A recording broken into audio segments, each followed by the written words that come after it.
This week, Jordan Peterson held a ARC conference in East London, and guests such as Douglas Murray, Nigel Farage, Big Suze from Peep Show attended, and PoliticsJOE went down there to question the attendees. How can we save Western civilization? So, I want to break down some of the answers. So let's get straight into the video. To describe this conference as sort of like conservative in some sort of simple way is actually missing the mark. We definitely have parties in Germany who would like to push large-scale censorship campaigns. So I think there's definitely a threat which conservatism should oppose. The demographic cliff, that's a particular area of interest of mine. Young people are not having children. With Nigel Farage, I think when I look at him, I think, is he a good leader? I suppose I look at him as a Tory with a different ribbon, really.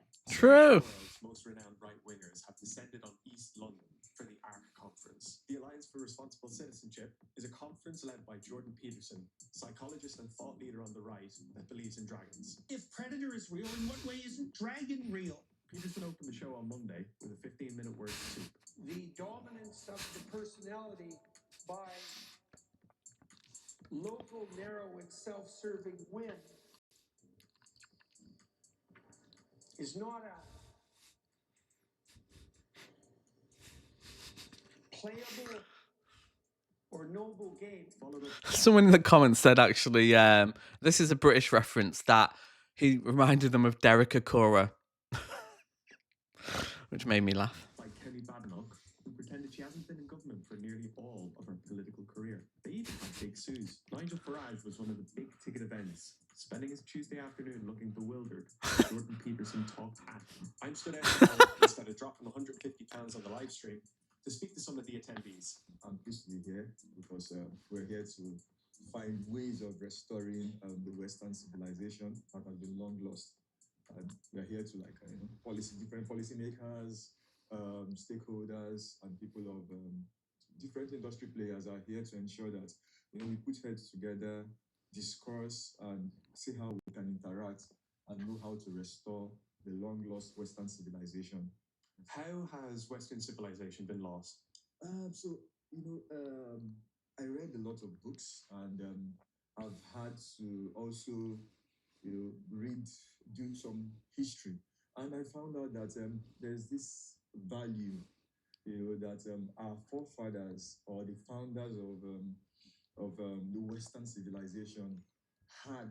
The family values are held tightly together and ensure that things, people don't lose out on what is actually very, very necessary.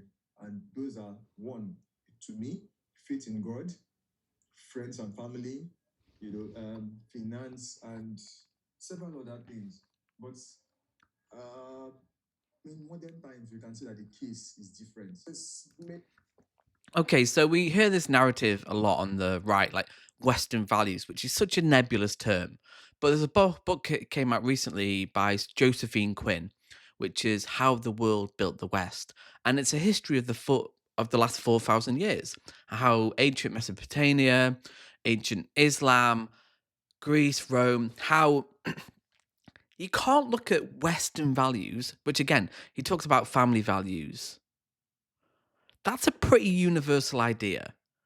Yeah, it has variants, but the idea that someone wants to look after their family is kind of a very inherent, I think, universal thing that you would see. I mean, family in the East, that's definitely a value that they hold massively, probably more so than the West. I mean, if you want to break it down.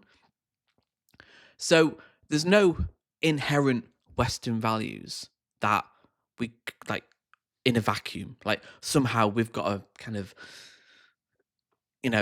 monopoly on, we're more interested in liberty, freedom of speech, these kind of, again, nebulous ideas.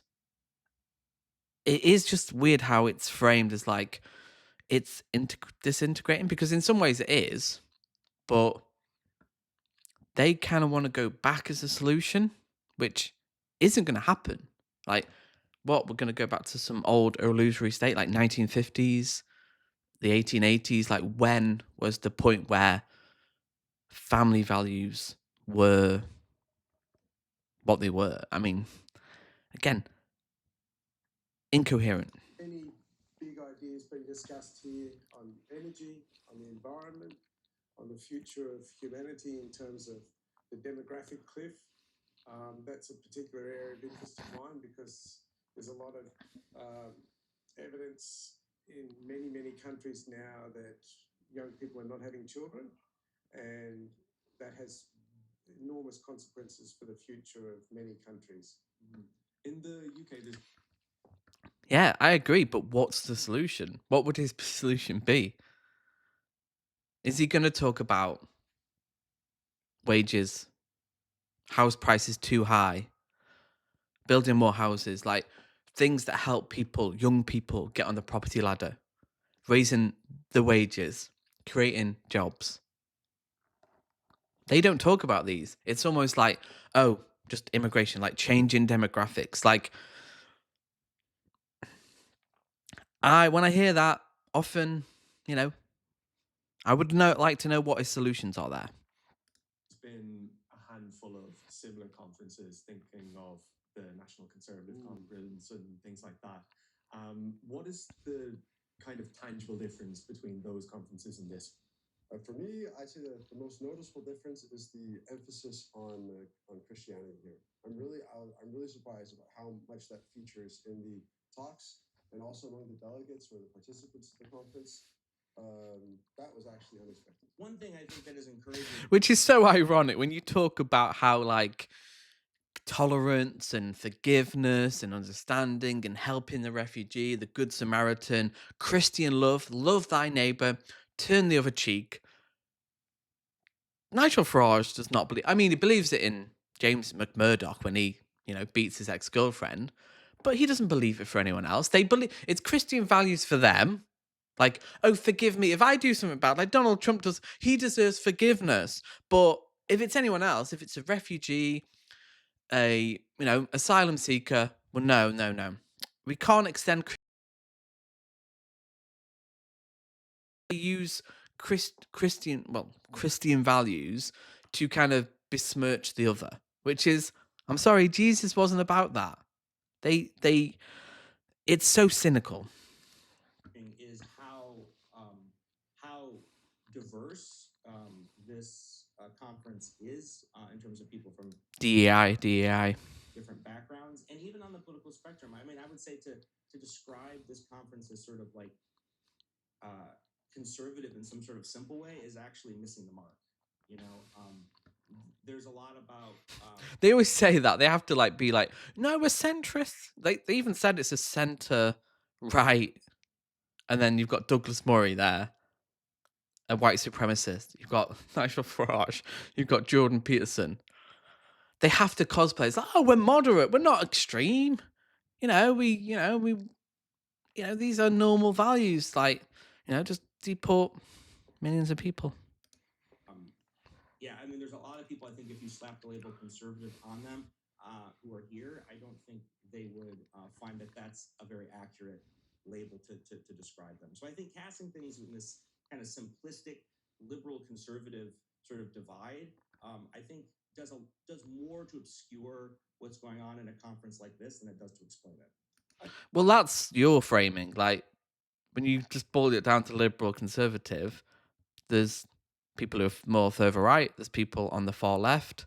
So that's your framing, my friend. That's not, it's very American framing, but that is conflated. Liberals are conflated with the left, and that's your problem.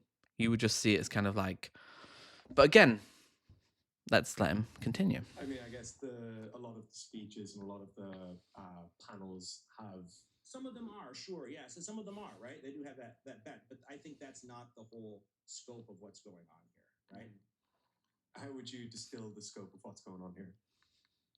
Well, I think, in one sense, I think you could say that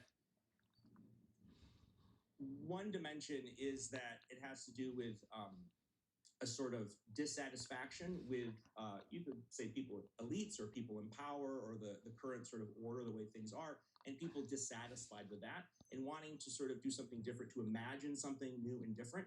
I mean, whatever conservatism this is, it's not the conservatism of the past. I think there's a And there's the incoherence of conservatism. We want to conserve the past, but it has to be new. What? Like, well, if you want conservatism, you just got to go to the past, surely. Anyway, the fact that he's saying these things like the elite. Well, who does he mean? Does he mean the billionaires, the Peter Thiels, the Elon Musk, the Donald Trump? Or does he mean George Soros? What does he mean? Because I agree. There's so many problems. And again, often, the targets will be different. They will talk about the elite, the powerful, and the establishment. But often they mean the George Soroses and not your Peter Thiels. I agree that there's too much wealth, too much corporate power, too much money in politics. But the solutions are very different. And I'm sure there'd be a lot of common ground between left and right on these problems. But their solutions are very different.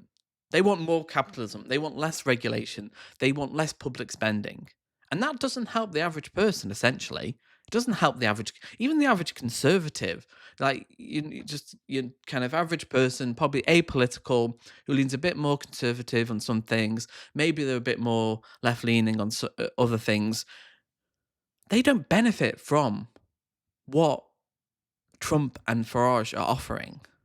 And they're not talking about the average people here. They're not talking about how can we raise the living standards of your average person? a lot of soul searching from the British people that I've spoken to about the previous government. They're finding their way as to what a new Conservative party or a new Conservative alliance is going to offer for the next election, which is still 4 or 5 years away. So, which is a good thing to do. I mean, they've got 4 or 5 years to sort out what they believe in, what they want to do. Should they have the privilege and the honour of becoming government again? A lot of people, I think, feel frustrated for what's going on, and not just in the UK, but there's people from all over the world. Where does that frustration lie? Is it in the political sphere or is it in society at large? I think a little bit of everything, but yeah, I think it's definitely to do with politics. We've got Labour in government at the minute, which seems to be just an absolute nightmare. So I think a lot of people here at the conference are right wing. They want a right wing government, and I think that's what we need. I suppose many people would say that the UK in particular has had a right wing government for the last 14 years. And in terms of time frame, the right has had a very long time to implement what it would like. What would people say inside the centre there? Well, I'll say my opinion. I think, we've had tourism for over a decade. I think they've not done a very good job at it. The last election I voted Reform. It's the first time I've voted. I've always been an activist. I've tried to keep politics out of my work and just focus on the cause. But I think when you get to the stage that we're Activist in what? Like, how can you separate that? I'd be interested to know what she's an activist in. A political activist or scientist? Interesting. in our country, it's very hard to keep out of politics. I think that Reform have got a good chance in the next election, and I think it might be good for the UK to have a new party. I think a lot of people have lost hope in the Tories, and I think if the Tories and Reform come together, I don't know if the UK had kind of want that to happen, just because they've been in power for so long and just done a terrible job at it. So I think maybe the Tories the Reform just kind of keep it to Reform. I think some politicians such as Suella Braverman, I think Kemi, I saw her speech, I thought Kemi did good. I think maybe if they joined Reform, it might work. American Vice President. See, the cognitive dissonance, it's like the last 14 years have been a disaster, but we'll take Cammy Badenoch and Suella Braverman, which were just kind of a key part of that in the latter part of the Tory government. And I kind of hope they do that. I hope they do that. I hope Suella and Kemi are folded in, because that's the only way Reform have a chance, is if they build an alliance with the Tory party, which I kind of go back and forth on. I'm thinking, well, Farage wants to distance himself from the Tory party, but also he's a pragmatist, so he wants to be in power. And Reform aren't with the first past the post system. they're not going to win on their own. So are they going to make that compromise? I think it's a potential because people have short memories in the UK. People really do. Like what the Tories have done over the last 14 years. A lot of people think like it's Labour's fault or some nebulous thing. Like no, they were in power. They were the causes of the problems. Like austerity, massive impact on the UK. Just lack of vision for the future. Like what did they actually do in terms of industry? Brexit, complete disaster, and then COVID. Like, there's so much they did wrong. Will people remember that? And JD Vance last week was in Europe, and he was talking about an enemy within Europe rather than enemies outside of Europe. So, just with comments like that, who do you think that he's referring to when he talks? I appreciate you're not from Europe, but where my little knowledge of international politics would. So when he's talking about enemies within Europe, who I think he's talking about, the politicians that are in Europe that are probably collaborating with the world powers, the big farmers, and the Trump administration has been big on those world organizations and the big farmers that have been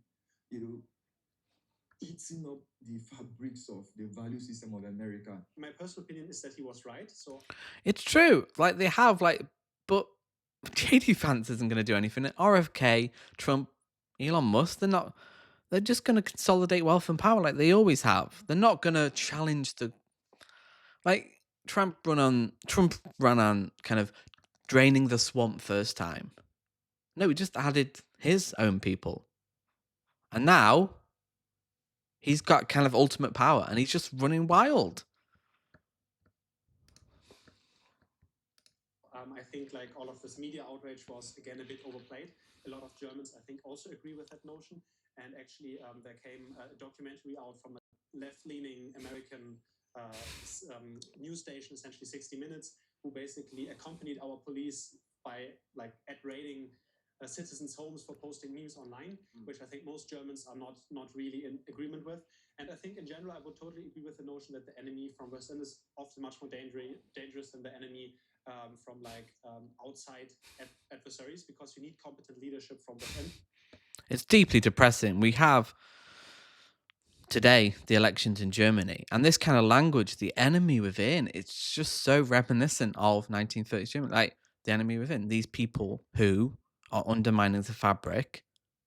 Like it's truly insane. Like I think we will look back at this point in history, this backlash against wokeism and going too far to the left. We will look back at this moment as just like, wow, what were we doing? Like, what the hell was going on? Otherwise, we are not able to face outside adversaries. And I think this is historically has been proven again and again for everyone who knows like the Roman history, for example. Carthage is a very great example. Had like Rome at their knees, but very incompetent leadership. And a few years later, it was basically completely wiped out by the Romans. And I think this happened.